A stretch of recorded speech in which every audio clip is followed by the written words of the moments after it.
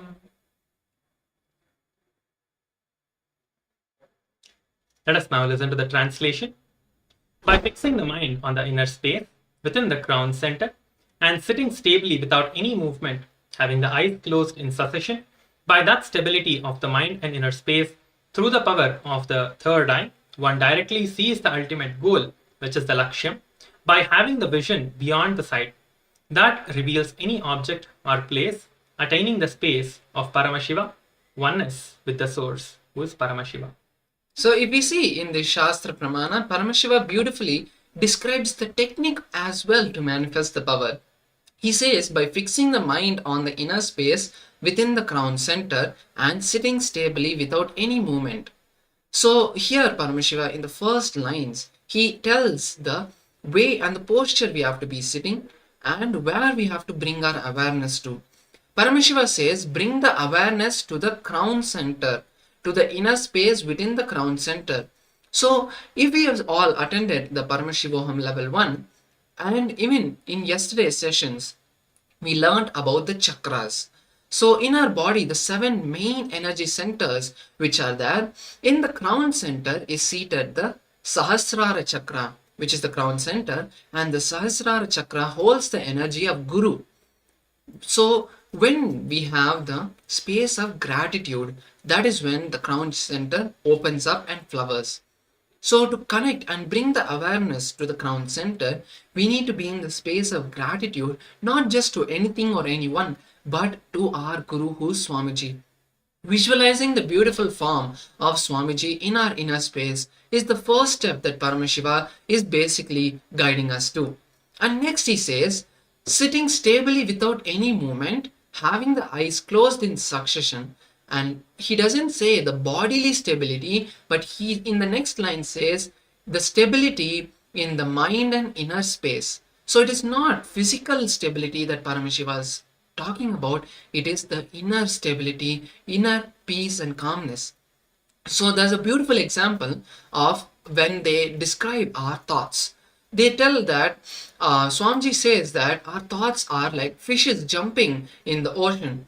So when we see a lake and there are a lot of fishes jumping, continuously there are ripples which are there. So how do we bring stability to that lake?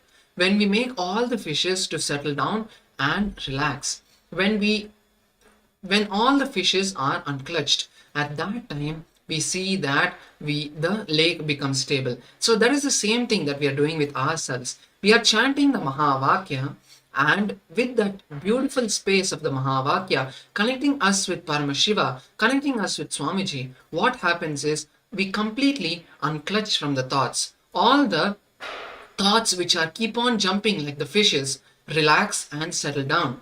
They all go to the bottom and we are in a space of unclutching where we are completely undisturbed and untouched. And then Paramashiva says, as a side effect, we get the ability to see beyond the sight and have the vision of any object or place. And he says the ultimate goal of this manifestation is oneness with the source, Paramashiva.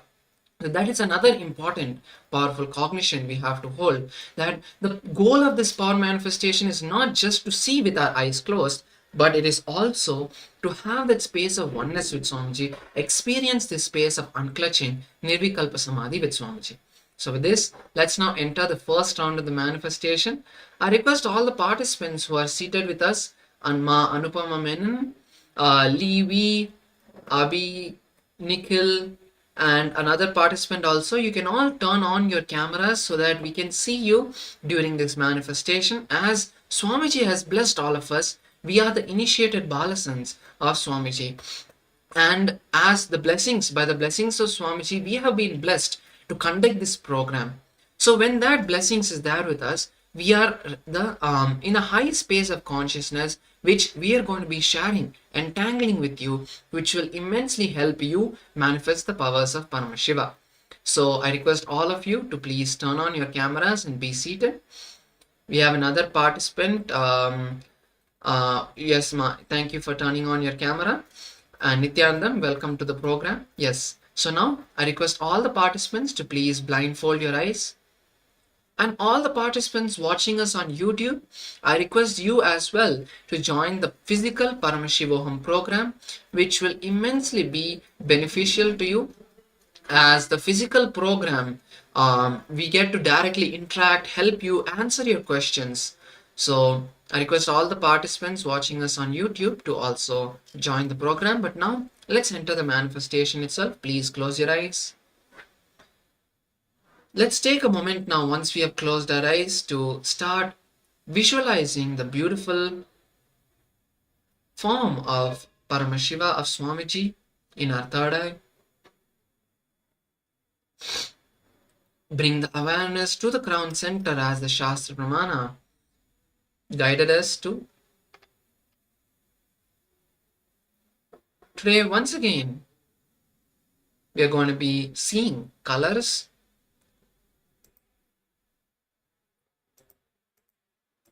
So now, once you have all closed your eyes, make sure you close your eyes with an eye band. And now that we have all visualized Swamiji, let us start chanting the Mahavakya to create that space of oneness with him. Om Nityananda Paramashivoham. Now, the picture is being projected to all of you. You can all now start seeing the color or the picture which is being pasted for you, and you can all start writing down after the manifestation what you're able to see. During the manifestation, allow yourself just to be in the space of oneness with Swamiji. Do not try to write down now. After the manifestation, you can all write down. Please begin seeing the picture which is being projected. Paramashivoham. Om Nityananda Paramashivoham. Om Nityananda Paramashivoham. Om Nityananda Paramashivoham. Nityananda Paramashivoham. Om Nityananda Paramashivoham. Om Nityananda Paramashivoham. Om Nityananda Paramashivoham. Om Nityananda Paramashivoham. Om Nityananda Paramashivoham. Om Nityananda Paramashivoham. Om Nityananda Paramashivoham. Om Nityananda Paramashivoham. Om Nityananda Paramashivoham. Om Nityananda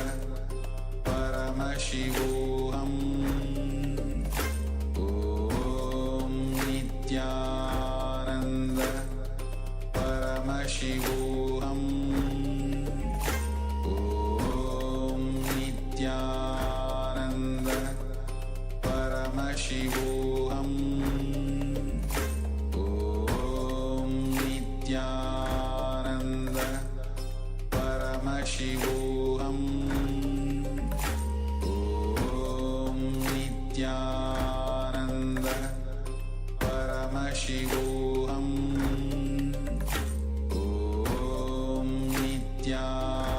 Om Nityananda Paramashivoham. Om Nityananda Paramashivoham. Om Nityananda Paramashivoham. Om Nityananda Paramashivoham.